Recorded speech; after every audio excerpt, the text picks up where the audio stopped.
ocrotește pe român.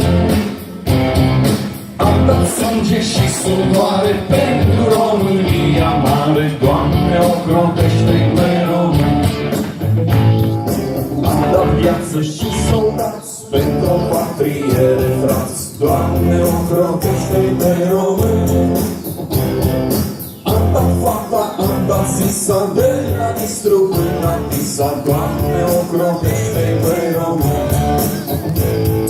Dar pe urmă în 40, anul mari fără de legi, Doamne, ocrotește pe român. Două fiare ne-au mușcat, ultimatum și dictat, Doamne, ocrotește-i pe român. Iată lume nu știa că într-o zi la Moscova, Doamne, ocrotește-i pe român.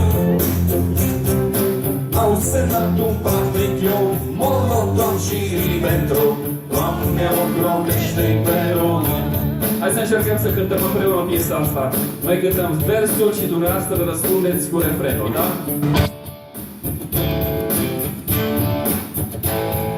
Iar fascismul mondial ne-a luat parte din Ardeal, Doamne, ocrotește-i pe român. și lui Horthy i l-a dat filar numele spurcat. Doamne, ocrotește-i pe român.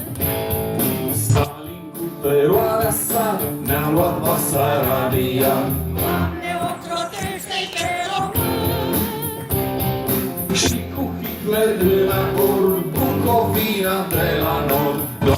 Ocrotește-i pe român.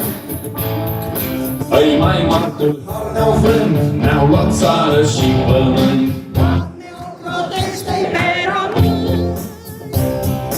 Nimeni n-a